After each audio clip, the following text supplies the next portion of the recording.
DJ Event Planner will change the way you manage and run your business. Streamline all of your procedures and software into one easy-to-manage system. DJ Event Planner, the ultimate online planning tool. All right, we are back for session number 3. For those of you who are wondering why there's 3 tonight, it's because we had our first Arnoldo and I talking NAMM, then we had Joe, and now we are here with Geoffrey. Good evening, Geoffrey. Well, hello. How are you? I am doing well, doing very, very well. Condolences on the tough weekend. Yeah, thank you. You know, I realized it was a tough one, and I was pulling for you.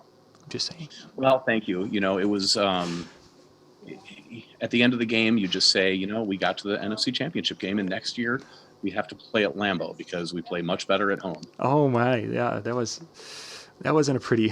No, it wasn't. But we're not here to talk football. We're here to talk about Mobile Beat Las Vegas, and you are going to be speaking at this year's show.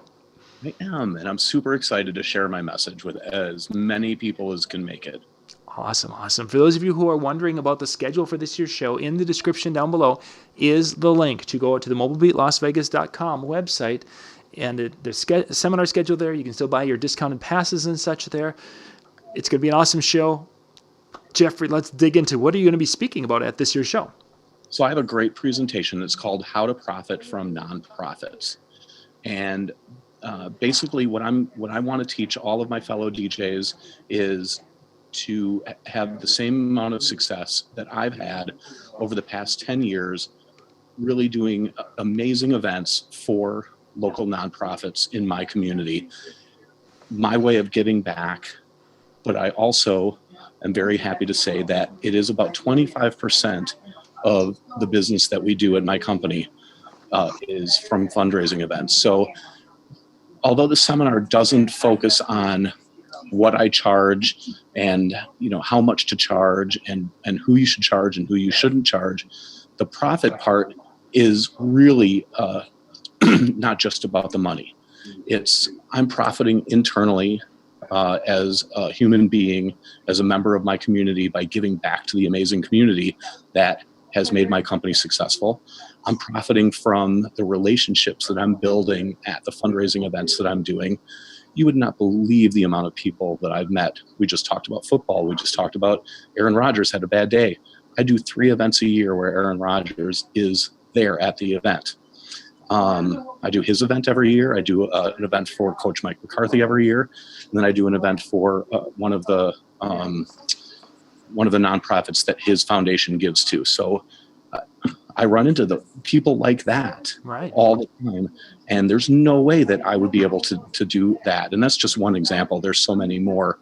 And I'm going to give some of the examples in my seminar, not necessarily name dropping, but it's being able to be put in front of you know, these kind of people. And when you're put in front of those people and you are the expert, you are the professional, you are there doing what you do for that event, and they see that, when they have an event, you're the first person that they think of.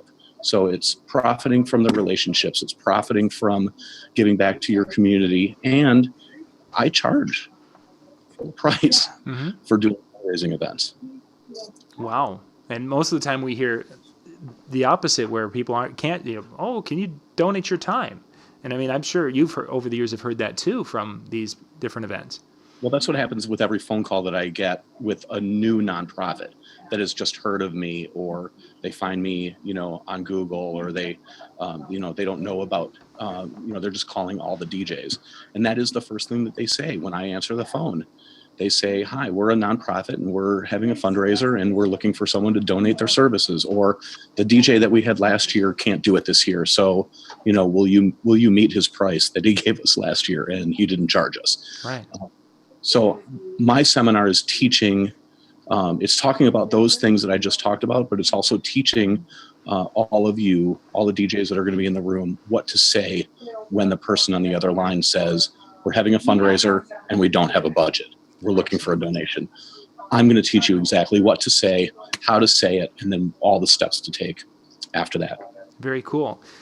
How about to get started in that arena, to find the people who are involved with these things? I mean, that's really can be a trick sometimes. To find the people who are putting these events on, to get your name in front of them so they're calling you. I don't know about other communities, but I will tell you that I'm based in Madison, Wisconsin, and there are so many nonprofits. Yes. There are a lot of ways for you to find out if you don't know where the nonprofits are, if you are not getting the phone calls. I think all of us DJs are really getting all the phone calls from them already. So it's what to say when they call. But if you're not even getting phone calls and you really want to jump into the nonprofit arena, using the skills and the skill set and the suggestions that I'm giving, then there's plenty of ways to do it. There's Fundraising Professional Association. There's local Rotary in every market. There's Chamber of Commerce's, and there's all sorts of nonprofits that are there. But it's just, well, not only that, but it's just your it's your local newspaper listing the different events that are happening. People are always looking for for sponsors for their events, and that's how you find out who the event is for. Mm-hmm. Yeah, and start big. I mean, why not start big? Start with the big names, the American Heart Association, Komen for a Cure. There's some big national, sexy nonprofits that are in every single market that are always doing events, and start with them. You don't have to start with the small ones. You can start with the big ones. Yeah, that I know. As you mentioned, that we get those calls. I have gotten those calls over the years, and how to deal with those calls and turn them into something that isn't and I like that for a better way to describe it, but kind of a dead end. You're not getting paid for your time because they want you to donate, and then I didn't do it right, so my name didn't get out there, and there wasn't any future business off it. And that's really what you're going to be digging into, is how to make it profitable and something that will help grow your business. Right. I'm going to talk about why I do it, and my why might not be everybody's why. People might not have my why, and if you don't have my why, you either have another why or it's just not for you. Yeah. I'm friends with every other DJ in my market, and it's not for everybody. We sit around, we talk, and we have cocktails, and after, the DJ shows, or, meet at the local bar after everybody's events on a Saturday night or whatever. And some people just I don't want to do them. I know I'm not good at them. I'm a wedding guy, or I'm a corporate guy, or I'm a bar guy. It's not for everybody. If it's not for you, then don't try and do it. Like with anything. For sure. Yeah, we each have our strengths and weaknesses, and exactly. And there's people who are much better at many events than I am. So, and I'm okay with that. Me as well. So, if you don't have that why, if it's not doesn't fit you, then don't do it. But I'm going to share why I do it. I'm going to share with you my whys, and then I'm going to share with you how I do it, what the steps are after that. So because you've developed the idea in getting paid and compensated for your time, do you still donate your time with some of the different groups that you're working with? It's funny you should say that, because I actually double booked myself tonight. So I am sitting in the back room of a restaurant and bar in Stoughton, Wisconsin, which is about 45 minutes away from my home. And I just got done with a committee meeting. They're actually still meeting over about 20 yards away. I just spent an hour with them, going through all of the scenarios on what they need for their event and how to make it more successful than they've done in the past. This is the first time we've done their event for them. So they called me, they've seen me at other events, and they just called me in. And that was an hour of my time, 6:30 at night on a weeknight, and that is donated. I will pitch their event. I'm going to send them a proposal, and hopefully they hire us for the things that they want. But between now and then, I insist on being on their committee. If they hire me, I need to be on their committee, because I'm the event guy that knows timing, right? And I know flow, and I know communication, and I have speakers, and I have microphones, and I know how to talk. Right? This is all the things that we do. Nobody on the committee that I just met with is an event person. They're parents at a school, at a Catholic school that's having an event, and they want to raise more money. So I'm the event expert. I just get donated an hour of my time. I'll probably sit with the same committee, if they end up hiring me, 4 or 5 more times before the event, and that's my donation. I don't charge them to be on the committee. Sure. So that's my donation part. Taking it a step further, are there any events where I don't charge at all? Yeah, there are. Mm-hmm. There's two that are very near and dear to my heart because of family reasons. You know, I had a family member that was served by Gilda's Club. So all of the Gilda's Club events that are here in town, I do them for free. But they also know that if they book me for an event after I'm already booked and I have to send one of my staff, then they pay. Yep. Because it's me that's donating it. It's my time. But they know that if they don't get me, but they still want my company, then they're going to get invoiced for the time because I can't ask one of my employees to work for free. For sure. So, and they know that.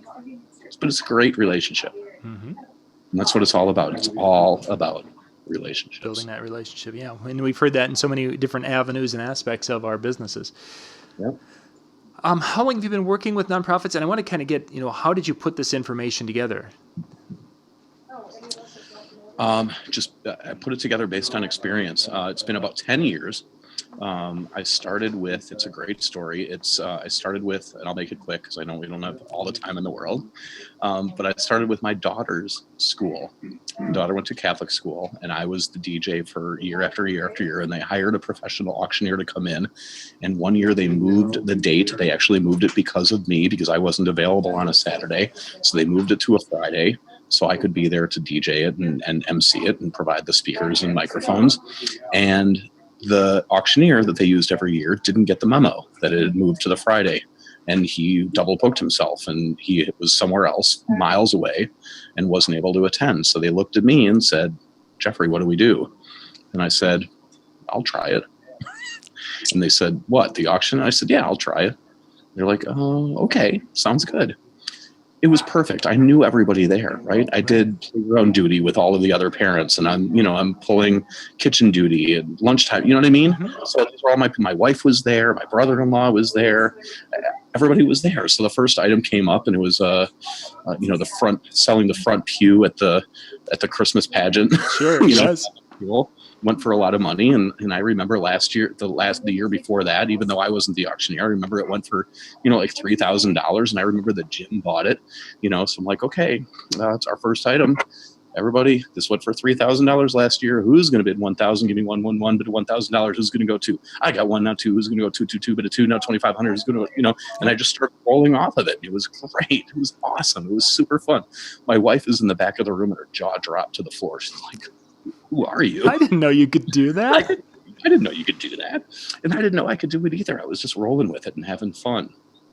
So we made more money that year than we had ever made on the auction. I'm calling out people by name because I know them. Oh yeah, that's gold. It was great. I mean, I had so much energy after that and I felt so good. And I was like, holy cow, I want to do this. I love raising money. I love taking money out of people's pockets for a good cause. I love this. And of course, there was a lot of people that were in the room that were on other fundraising committees of other nonprofits. Sure. So they came up to me and they were like, oh my gosh, will you do the Huntington's disease auction we have coming up in a few months? Oh my gosh, I'm on the Komen for a Gear run. Will you do their auction? All of, and then it just spiraled from there. So, and of course, at first I couldn't charge very much, because I was just starting out. I didn't have any experience. I was just learning. I found an auctioneer that was a friend of mine. Well, he was more of an acquaintance, but he's turned into a friend of mine since. And I called him up one day and I said, hey, I'm starting to get a little bit more serious about this. Can I take you to lunch and pick your brain? And he's like, sure. So I drove up about 45 minutes away from Madison, and I drove up and I took him to lunch. And for an hour, just picked his brain, and he talked to me about cadence, and he talked to me about, how to work a crowd a little bit and how to recognize that people want to give more, and just tips and suggestions. And so he was a licensed professional auctioneer, and I just gained a little bit more knowledge from him and just kept on rolling with it and getting more. So it took about 5 years probably before I really built a really good name for myself and started to charge money for it. So, and then this past December, I took the next step. I went to Las Vegas and took a 21-hour course and became a certified benefit auctioneer specialist through the National Auctioneer Association. So, yeah, so now I'm certified. Very nice, very nice. When are you going to be speaking? I apologize. I didn't jot that down. I typically jot it down. My seminar is on Wednesday morning. I believe it's the 9:30 slot on Wednesday morning. Okay. Yeah. And again, you guys can go out to in the link in the description below, mobilebeatlasvegas.com. Check the schedule. It's right there, and everything's listed. You click on each little seminar listing there, and that'll take you to another page where it's more of a in-depth description of each session. So great stuff. I'm looking forward to that, Geoffrey. If people would like to get in touch if they have some questions, because there's going to be some people I know that aren't going to Mobile Beat and might have some questions for you, what's the best way for them to get in touch? Feel free to email me. I don't know if you can put something on your screen or not. I can type it into the description below the video. So it's my first name spelled Geoffrey. Yep. At celebrationsentertainment.com. Perfect. Celebrations Entertainment has no spaces or dashes. Mm-hmm. I will just put that down below in the description so you guys can click on that and get in touch. Perfect. I think it's all there. Wonderful. Geoffrey, we'll let you get back to your meeting and such, and if they have any other questions for you. And we'll be back, gang, in about 10 minutes with our next show. That link is down in the description right below. So jump down there, and we'll see you in just a few. Thanks, Geoffrey. Thanks.